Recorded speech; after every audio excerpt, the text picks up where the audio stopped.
Hello and welcome to a very special episode of Phantom, presented by York Student Television at the University of York. My name is Millie. And my name is Henry, and we have a jam-packed show for you today, all about the music in and around York. Yeah, coming up we have Bandstock's own Bob Asco in the studio for a performance and a chat. We will be exploring the great music that has come out of the north of England. Megan will be delving into the amazing audio technology we have on offer here at the university. And Francis is joining us live from the concert hall for an extra special showcase. All of this and more coming up on Phantom!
Left my home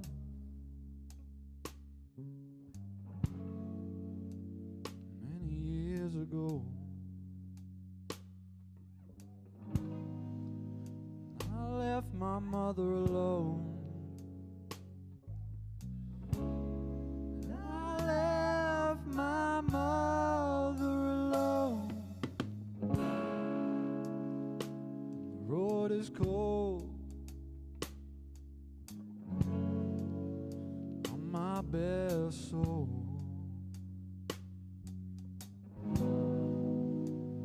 Oh, the sun sets and the road is long.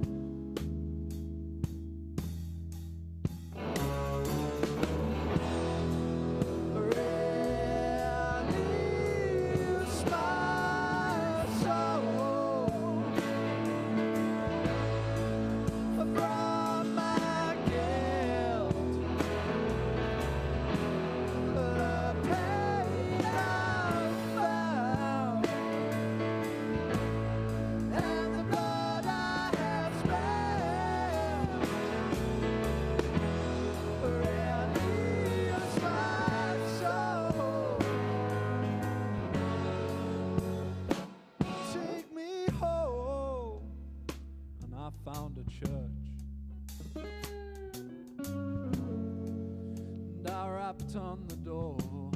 Oh, I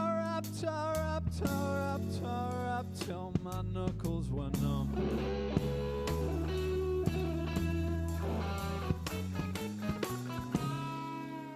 There was a preacher to whom I confessed my sins.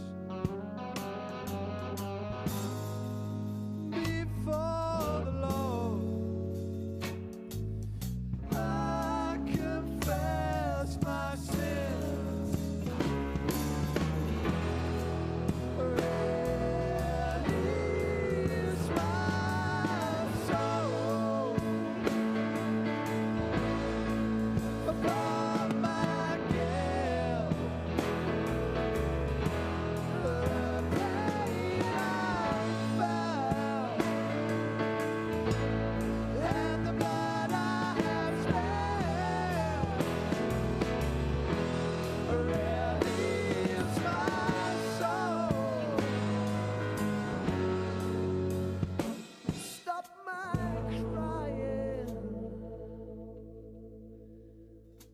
I've been crying.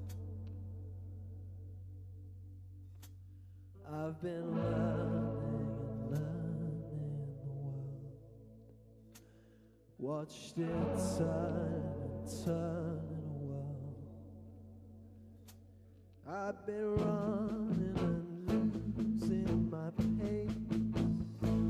Don't turn back 'cause we fear losing face.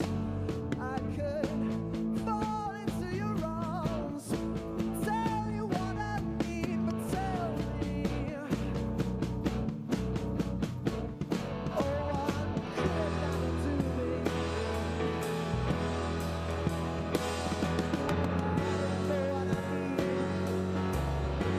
I need you to release my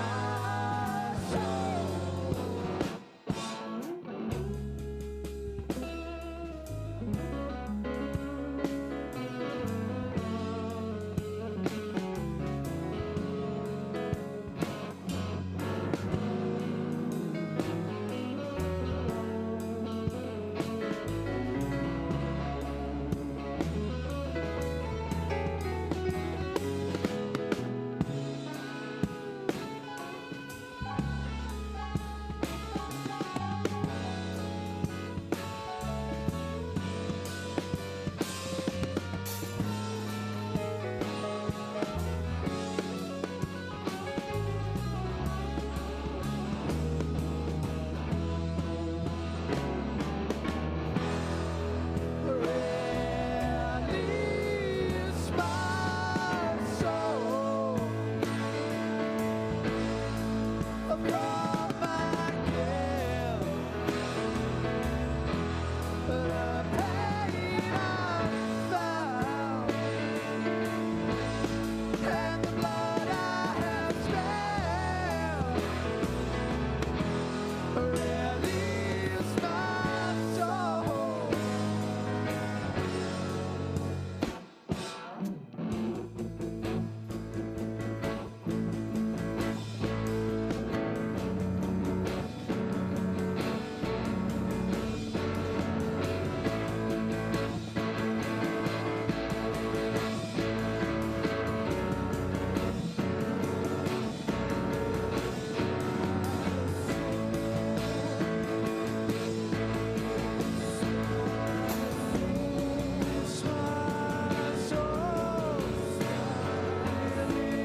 Release my soul. Release my soul. Release my soul. Release my soul. Release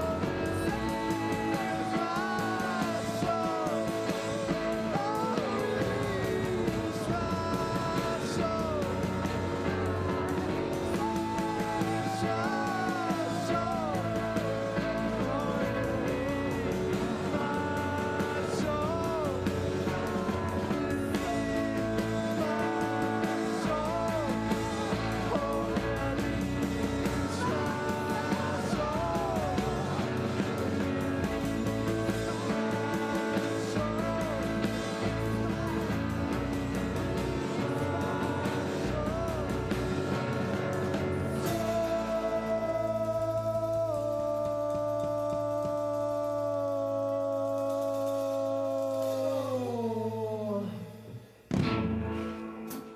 Hello. Hi. Thank you. That was incredible. I realised I haven't asked before. What was that song called? That one's called Release My Soul. That was written by Nice. Dan Coleman. Ooh, that's exciting. And I know you've got another song for us coming up later. That's right. So stay tuned, people. But how did you guys form as a band? By mistake, Ooh. I was lost, and so was Noah. I was Nice. walking through a corridor with my guitar. Noah came up and tapped my back, and I turned around and saw this guy and thought, well, he looks like he's going where I'm going, so should probably stay together. And the rest of you? Kobe is Noah's brother, so Noah Nice. said, I've got a brother who plays the harmonica. The great And, hair genes clearly run in the family. And we started playing together, and then Luke overheard Koba playing in a rehearsal room and said, what, are you in a blues band or something? Nice. I've got a mate called Dan who plays the piano. So those guys turned up, and it was just great fun from the word go. Oh, that's great. A happy accident, it seems to be. Completely. Well, because we're doing music today, which is why you're here, do you have a favourite place to play in York? We love Kennedy's, the bar. it's always a good vibe in there. And then the Forfeit Arms is brilliant too, great sound. Would you say it's also the best place to go see music live? Yeah, I would. There's just a lot of energy there, yeah. We'll go check those places out. Yeah. And I know we're going to be handing off to Norway next, so I hear you've got a special message for our viewers in Norwegian. Hei til alle som ser på denne fra Bergen. Det er veldig spennende å være her og spille for dere. Vi håper at de har likt det programmet vårt, og vi håper å ses igjen snart. Ha det hyggelig. Well, thank you so much. Coming up later, we have a very exclusive inside look at the University of York's Audio Lab. Last week, Megan explored their quadraphonic 52-channel speaker rig and anechoic chamber to see what they could do. What a word. But now, over to Hemi with a look at the music scene in the north of England. That's right. So today you find us in York, located in the region of Yorkshire. As you've heard, home to some amazing musical talent, technology and innovation. But it's not just York that holds such significant sounds and artists. The North boasts some of the most famous bands and musicians from not only the UK, but around the world. Starting off even further north in the city of Newcastle, with the city's working class roots as an industrial hub, music was both escape and expressionalism. The first northern bands to really make it big after the Beatles were The Animals, whose sounds rung through the 60s, and their most famous hit track being The House of the Rising Sun. They gave blues a rougher, grittier edge. Fast forward to the 80s, the Police dominated globally, with their headman Gordon Sumner, better known as Sting. Having grown up in Wallsend, a town that's just outside the city centre. And then of course, recently, Sam Fender has become the face of modern Northeast music scene, with songs like 17 Going Under and Hypersonic Missiles, drawing directly from working class life and Geordie pride. Moving further down the nation to the region of Yorkshire, where I've already mentioned you find us here today, you'll discover a place that is as proud of its music as it is of its tea. Yorkshire's sound is built on honesty, experimentation and a real sense of identity. Starting in Sheffield, a city that once rang with the sound of steel and factory floors, a new kind of noise came in the late 70s and early 80s, synth pop. Bands like the Human League swapped guitars for synthesizers and turned the industrial hum of the city into chart-topping hits. By the 90s, pulp arrived with the frontman Jarvis Cocker giving you voice to the everyday lives of working-class Britain. Songs like Common People captured both humour and frustration.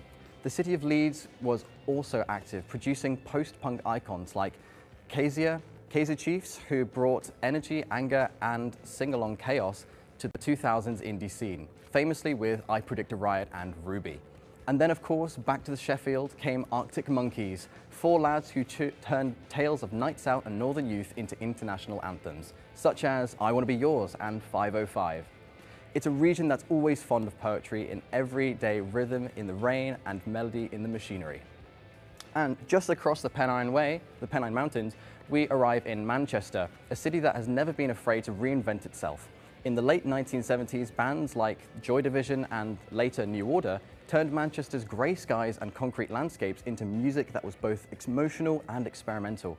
At the centre of it all was Factory Records, a label founded by Tony Wilson. Factory gave artists complete freedom, putting creativity before profit, and in doing so, it built one of the most influential musical movements the UK has ever seen. That freedom produced a wave of groundbreaking acts like Joy Division, New Order, A Certain Ratio and Happy Mondays. Then came the Hacienda, a nightclub co-owned by Factory Records and New Order. Housed in converted warehouse, it quickly became one of the most famous venues in the world. The Hacienda hosted early gigs from the Smiths, the Stone Roses and even international artists like Madonna, who played one of her first UK shows there. There were a lot, of course. Oasis, two brothers from Burnage, an area of South Manchester whose swagger and attitude fueled fire across the nation. The iconography of the pair really let their music live forever in the cultural conversations across the world. Even after the Britpop years faded, Manchester's musical pulse never slowed. Bands like the 1975 Cortinas and the Blossoms have carried that legacy forward, proving the city still thrives on raw talent, fearless creativity and authenticity. Of course, no journey though through northern music would be complete without stopping off in Liverpool, a city that quite literally changed the sound of the world. Back in the early 1960s, Liverpool was buzzing with energy, As a port city, it soaked up American rock and roll, and out of that came a brand new sound, the Mersey beat, a lively mix of skiffle, rock and pop that carried some catchy harmonies. At the heart of it all were four artists who would change music forever, the Beatles. Their rise from the Cavern Club, a small basement venue in the city centre, to global superstardom turned Liverpool into the centre of the musical universe. Songs like Here Comes the Sun and Hey Jude defined both a decade and an era. But the story didn't end there. The success of the Beatles opened the door for other Merseybeat acts like Jerry and the Pacemakers and The Searchers, each bringing their own Liverpool charm to the charts. The city had become a symbol of creativity, humour and heart. The North has shaped the soundtrack of Britain. Its cities may differ in accent and attitude, but they all foster generations of artists who have turned everyday life here into something extraordinary. Songs born from the streets, pubs and clubs have gone on to echo across the world, and still the story continues. So, what did you think of that, Millie? Well, that was awesome. I had no idea the police were from Newcastle. Yeah, no. There's And do you so want a many. fun fact in return? Absolutely, please Def do. Leppard, who are from Sheffield, their drummer only has one arm. One arm? So all their songs, incredible drum solos, he's got one arm. Still drum solos keep with one that in arm. That is mind. very, Yeah. very impressive. But after that, incredible little speech you had to do. Thank you. We're heading over live to France's on West Campus to find out more about the traditional Indonesian gamelan in the music department. Let's have a look. Yeah.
I mean, first of all, wow, I'm completely taken away. That was so beautiful. I mean, can you very briefly give us a quick description of what we have here? Because I'm a little bit in awe. Yeah, of course. Hello, my name is Angel.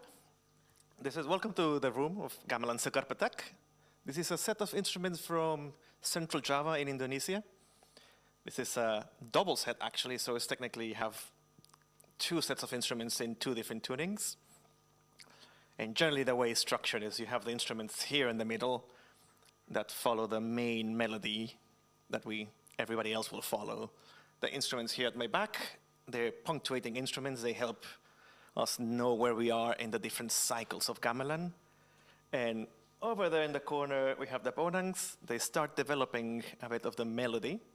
And behind you, you'll probably see it in other shots, we have some developing instruments in slower pieces like the one we just had, Ladrang Wilujeng.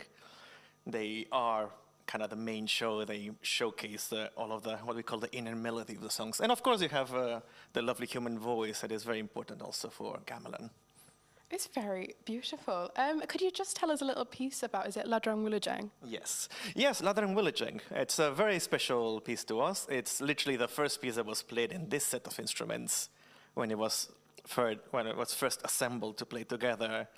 November 22nd, 1981, in Solo, in Indonesia. That's also a day where we normally, so every year we celebrate the birthday. So every year on the 22nd of November, we gather here, we give offerings of fruit and flower to the instruments, and then players past, present, and maybe even future come. We have some food, we play along, and stay here until the wee hours of the night, just enjoying the gamelan and each other's company. Are there any elements of gamelan that are improvised, for example? Not strictly speaking. So as I was mentioning, the soft instruments, they tend to elaborate on what's happening here. So you'll have some notation, which is a bit different from Western notation. So we'll know which notes are going to be important on these instruments. These instruments will help solidify the strong beats of the song, and the other instruments will do some pattern that goes from strong note to strong note. So it's not strictly improvisation, so it's more like improvisation with rules, but you know, there's definitely room for doing the wrong thing. Definitely, and honestly, I don't think anyone put a foot wrong there, so we had some incredibly beautiful music. So this kit in particular, I see there's quite a lot of instruments, and obviously with so many beautiful musicians here today, do you think that this is quite a standard amount of instruments to have to play gamelan? In most senses, it's very standard. I would say it's the minimum for a big ensemble. Sometimes you would have more of these instruments in the middle of the balungan, so you might double up most of these instruments, but and you might have a few more of these smaller gongs behind me. But the rest is fairly standard. We're fairly standard on the soft, what we call the soft instruments, so the developing instruments. So short answer is it's a small, big gamelan. Oh, thank you very much. And I understand that this particular gamelan set has a particularly beautiful name. Is it Sekar Petak? What does that mean, for example? Yes, of course. So gamelan Sekar Petak, it translates into gamelan of the white flower. For those of you that don't know, the symbol of York, where we are, is the white flower. So when it was made in Indonesia, it was made with an explicit purpose to come here to the University of York. So the gong maker, Pak Tentrum Sarwanto, I think the story is that the name came in a dream to him as like, that's the name it has to have.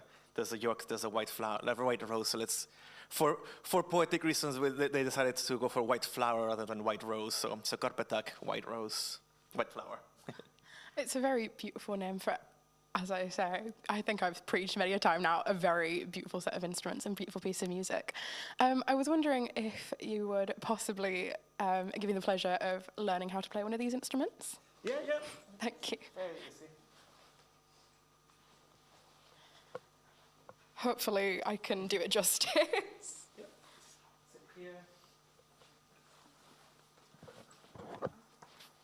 You have a mallet, and it is as simple as just hit the notes. Just hit the bars Just here. hit the bar? Yep. I mean, I could mess it up, I'll take that. And obviously we have quite a lot of wonderful artists here. I was wondering if you will be able to tell us how this kind of came about, for example. Oh, you mean how York happens to have a gamelan? Essentially, one of my predecessors, Neil Sorrell, just fell in love. They discovered gamelan by accident and fell in love with it, and decided whatever. This was during his PhD years. So he decided wherever I go to work, I have to have a gamelan.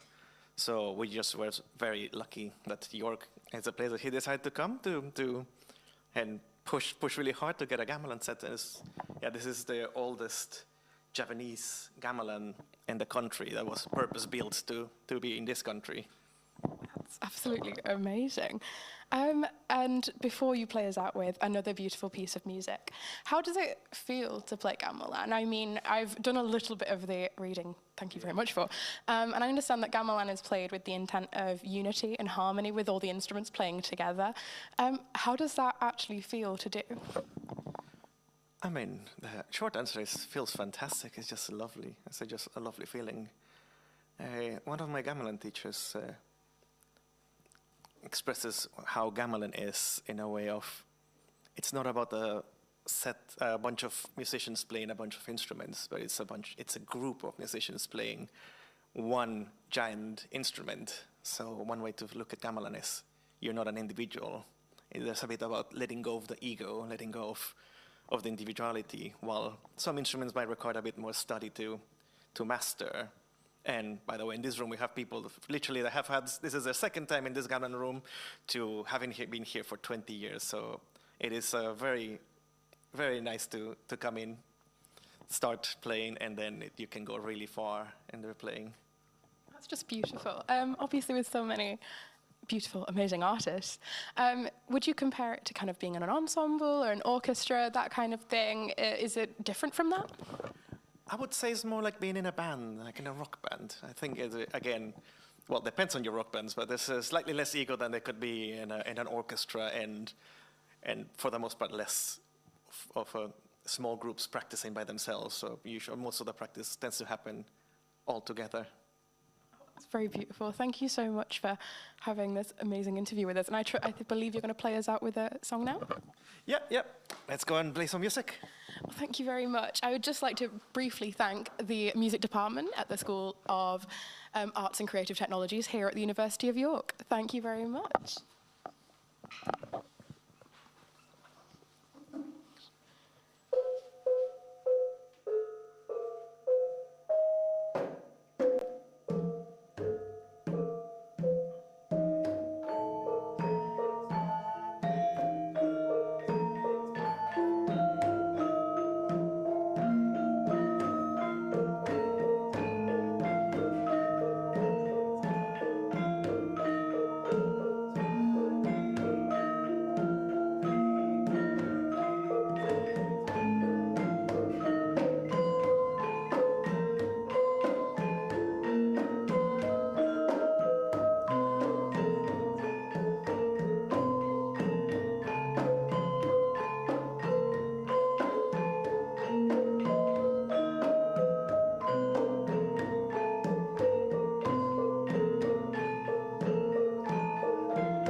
Wow, how cool was that, Henry? That is really impressive. I imagine it must take a long time for them to unpack and prepare just to start a performance. It's crazy, like a whole orchestra, but for this whole kind of subset of instrument, and the resonance on it is really beautiful. Yeah, I imagine they must do live performances somewhere. It's got to be some very special experience. Even cooler, you know, hearing that it's like an improvised thing. Yeah. Like, that's crazy. No proper sheet music. Yeah, it's I know there's just, some rules, but still. Of course, it's just natural music, so they're trying to get out a way of just hearing the proper sounds and making that come out to, you know, for a performance. It's really absolutely cool. beautiful. I'm very jealous of Francis. Thank you all thank you so much to Angel and all the students over in the music department for letting Francis and some of our other wonderful YSTV people go and play around and film some of that kit. But a mention of YSTV, in fact, I wanted to mention, so we are here with the York Student Television in the University of York, and we just wanted to have a little talk about what the society entails. Absolutely. So it's all student ran, which is incredible. Both me and Henry are members of YSTV. Absolutely. Exciting stuff.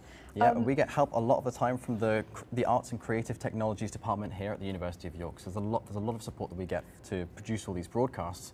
Which is what we're doing today. Which is what we're doing today. We're in Studio 3.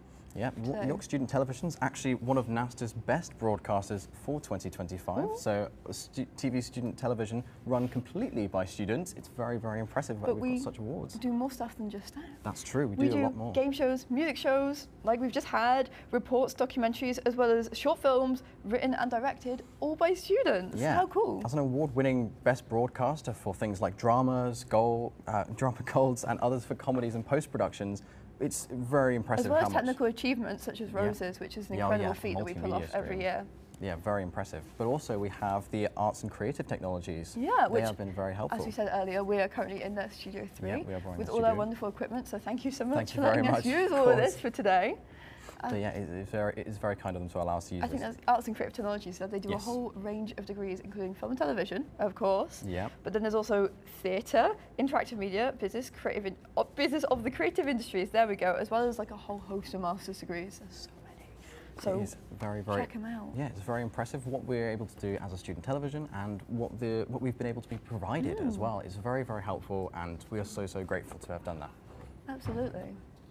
So now, last week, Megan took a trip all the way over to the University of York's Audio Lab just to find out what the cool audio tech they have to play with over there. And I've heard she's had a great time, so let's go check out what she's done.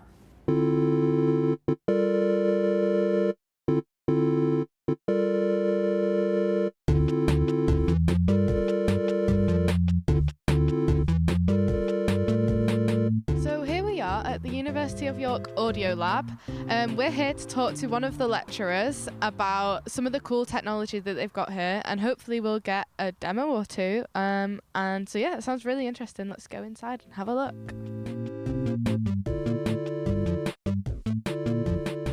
I'm Dr. Frank Stevens. I'm a lecturer in audio and music technology here at the University of York. We are currently in the Audio Lab, which is part of the School of PET, which is the School of Physics, Engineering and Technology.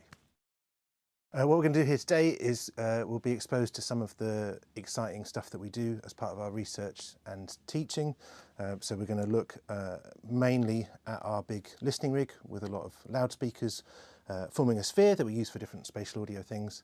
And we're going to look at our anechoic chamber as well. So this is our spherical loudspeaker array that we use for different spatial audio things. So come on in, take a look.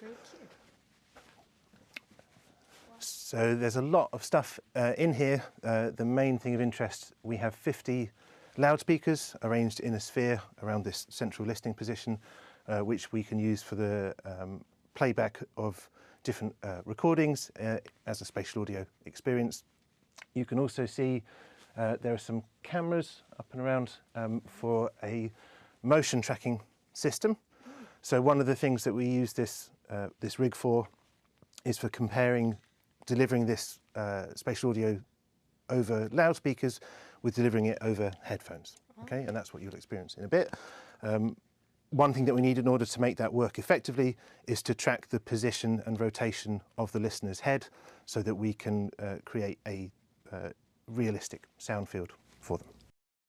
So there's a variety of things that we use it for.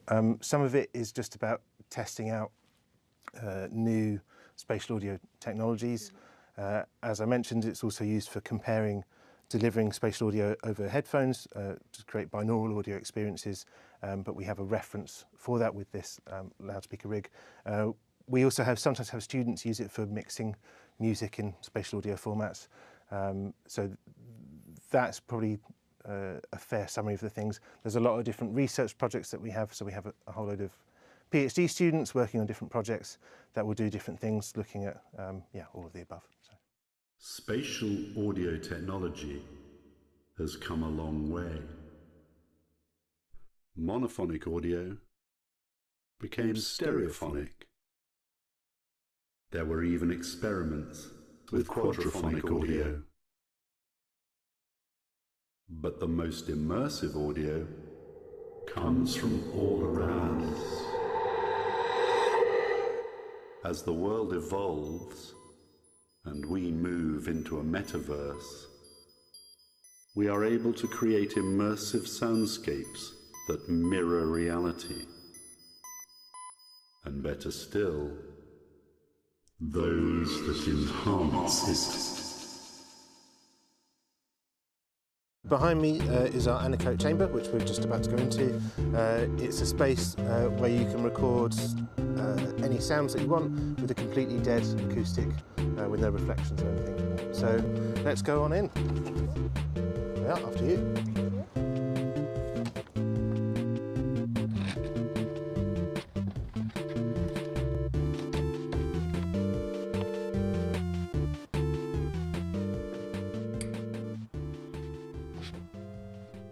So now that the door's shut, can you tell me a bit about what's going on? Yeah, so as I've said, these wedges are now absorbing all of the sound that is hitting them, that's instant upon them. So there's a couple of things that are now going on. One, the ambient noise level is much lower, so you can hear, you'll start to hear, if you're on your own, certainly, and just sat still, you'd start to hear the blood pumping in your ears. Anyone with tinnitus will have a nightmare of a time in here. You're hearing that dry, direct sound from the source, which is my voice, reaching your ears. One thing that, if you spend a lot of time talking in here, which I sometimes do for my teaching, you don't realise how much louder you're speaking, because as a speaker you don't get any feedback, any response from the room, which you would normally do. I tend to bring my students in here, because it's something they do as part of their course. One time we had a student who had a replacement heart valve, and it was quite enough that we could hear it ticking in here, which was kind of unnerving. So, yeah. Cool. Okay, so I figured out that this is some sort of foam structure, but can you tell me what it's actually doing? Yeah, so all around us, so on the walls, on the ceiling, and below this mesh floor, we have this set of foam wedges. What they've been designed to do is to absorb any sound that is incident upon them. So when we're in a normal space, like a normal room, you would be hearing the sound from my mouth travelling directly to your ears, but also reflections from the walls, the other surfaces, whatever happens to be in that space. Here, you only get that direct sound, so you have no echoes, hence anechoic. We can use it to record different sources, so recording speech and instruments to just get a totally dry recording. We can also use it for other things, so we use it for various different research projects. Recently we built a scale model of a forest to record its acoustic in here.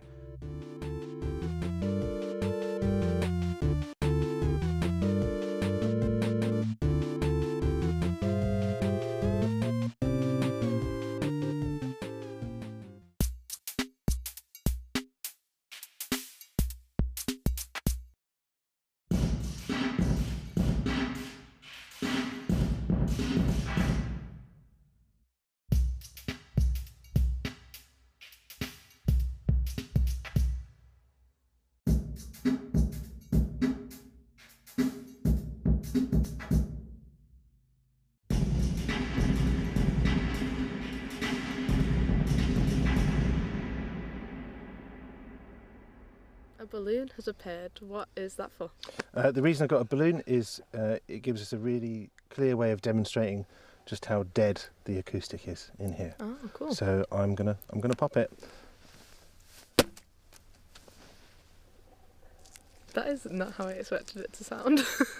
One thing that obviously can be a problem is if flies get in here attracted to the light, then they create quite a lot of noise and quite difficult to remove. Yeah, well, it was very timely of it then. So one other thing that we can do when we're recording stuff in here is we can gain some insight into a sound source's directivity. Okay, so different instruments or human speech will emit sound unequally across 3 dimensions. Okay, so it's not going to sound the same from every direction. So for example, with human speech, if you're stood in front of me, then you will hear me a lot clearer than if you're behind me, where it will be quieter but also will be duller. So there'll be a change in the frequency content depending on that position. So what I'm going to do is I'm just going to keep talking, but I'm going to turn around and we should hopefully get some sense of that effect. So as I turn around, I'm kind of talking at the same sort of volume, but you should be able to hear that I sound a little bit different as we go because of that directivity that we talked about. That was really weird. So we've been here a while now and it's sort of starting to sound a little bit strange, so shall we go back out and see how outside sounds again? Yeah, let's do that. Cool.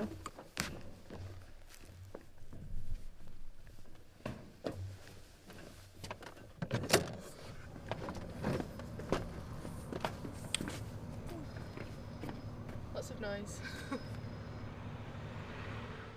So we've just had a really interesting experience going from spatial audio to almost no sound in the anechoic chamber. It's been a really interesting and informative experience here at the Audio Lab, so thanks to them. And let's hear from you back at the studio.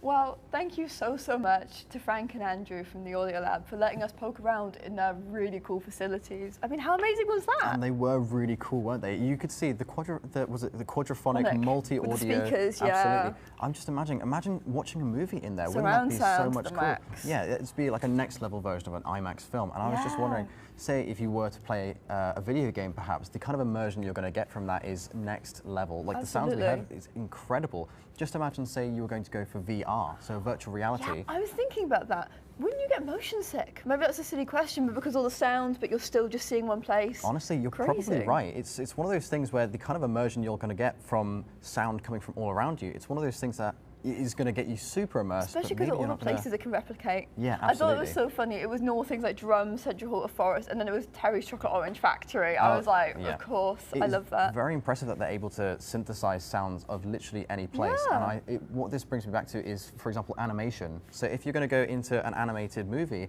to be able to synthesize the sounds that happen in any scene that you create, you can then apply this in so many different places, especially in movies as well. Realistic and stuff. Yeah, exactly. This is a kind of technology that you're going to be able to apply for films, TV, games, literally all of it. Imagine horror games with that. Oh, the suspense, that would be awful. That'd be terrifying. So the footsteps terrifying. noises. Yeah, okay, yeah. that would genuinely be very It would frightening. be one of those things that maybe you don't want to immerse yourself too much into the horror. Maybe only a little bit. But yeah, they've got so much that they have on offer with the technology, especially when we're going back to the anechoic chamber. Yeah, well, again, another word. Cool. What a word to try and say. A bit of a mouthful. An anechoic chamber, that is so cool. He said it must be bad for people with tinnitus. That's crazy. Didn't you say it's supposed to be quite bad for you to be in there? Yeah, I remember there was a period of time where a lot of people tried going into anechoic chambers themselves. Weird YouTube challenge videos. Where they would spend 48 hours in time whatever. into the chamber. Whoa, how crazy! But it was very impressive. Thank you so much, everyone, for tuning in today. We hope you enjoyed our exploration of music and audio technology in and around York. Yes, for more music, be sure to check out XLR on York Student Television's YouTube channel, and you can see all the other non-music cool stuff we do over there as well. Absolutely. But before we send you over to Bergen in Norway, we have one last performance from the amazing Babasco. So take it away, guys.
breathe for a while.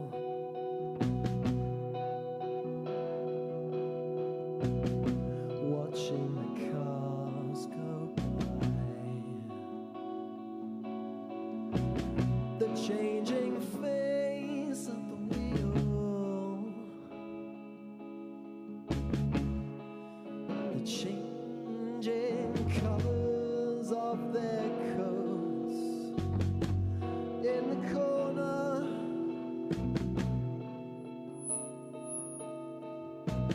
of my mind.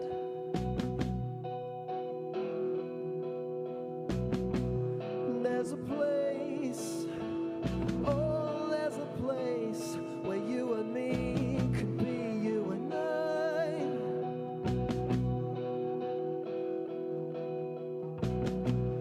In a world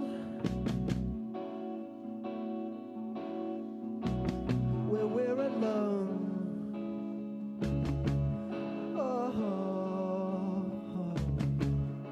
A world we used to call home. Well, if I've told you once, I've told you twice. Never listen to my advice. Another day, cold hearts on the truth. The little things come back for you. Never have a sign for another man. Another day without a plan. Another deadbeat, cold-hearted living proof. The little things come back for you. Oh, the little things like break your heart. Oh God, my body's been shaking hard.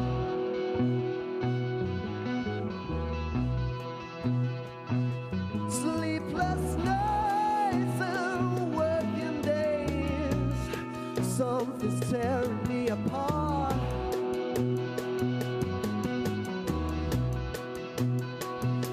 Maybe it's a need to socialize.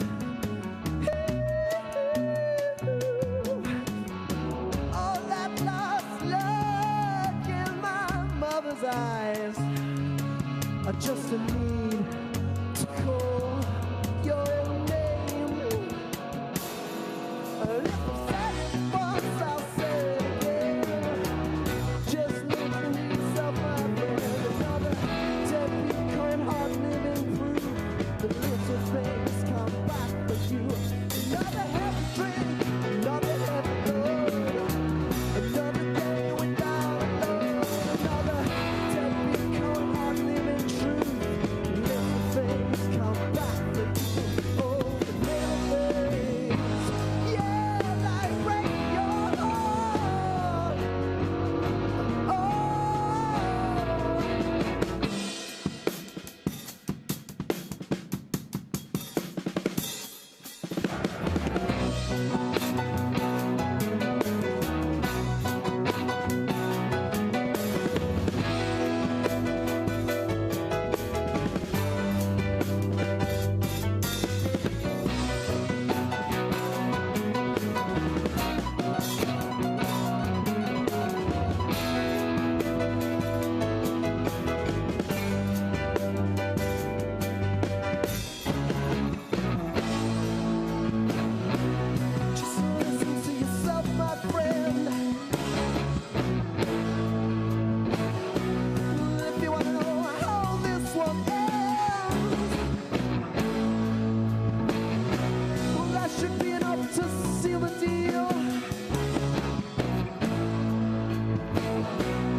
this is Jordan for YSTV at the BAME Showcase. Hi everyone, my name is Elliot Kobner-Kosa. I am the president of Creatures on Campus. Hello and welcome back to interviewing the candidates for York and North Yorkshire Mayor today.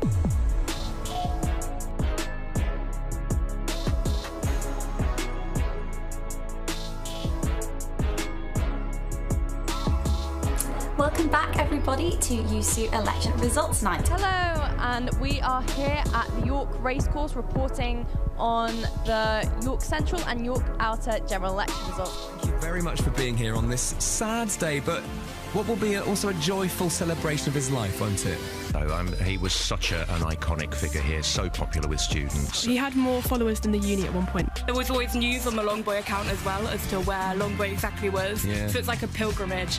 And now we're bringing the whole radio station to the university. Radio 1 Breakfast. Live from the University of York. Hi and welcome back to another episode of York Bites.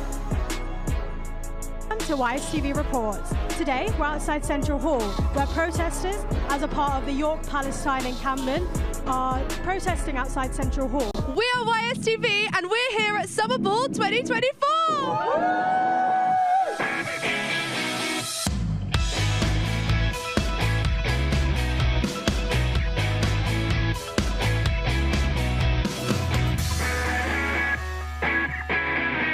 Tea, coffee and hot chocolate, and yeah, it's a really nice society. I'm Alex, I'm a volunteer for the Tea and Coffee Society.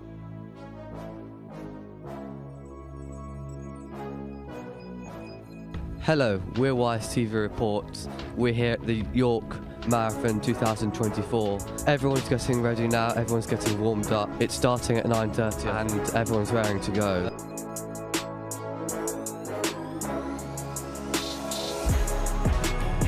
Yeah, we are expecting a few heated moments throughout this fixture. Hi, welcome to Durham Varsity on this mildly sunny day, and YSTV here to report all the losses, wins and everything in between. On for a climb. So this is lead climbing, which means climbing with ropes.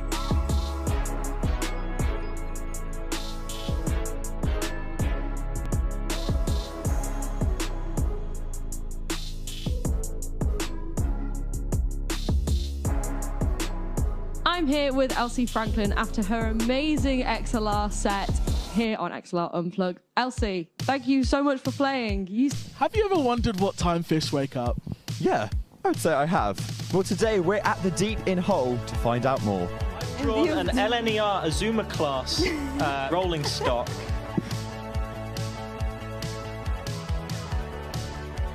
Google Maps. Problem is, this is the route here. Welcome back to Noughts and Crosses across Manchester. Strategically advantageous centre square. I'm involved and I track these individuals attempting to destroy my home. This first song we're going to do is called Say Anything. Hello, I'm Bob. And I'm Ben, and welcome to the Motorman. Welcome back to Jamie Does Pop Culture for the second season.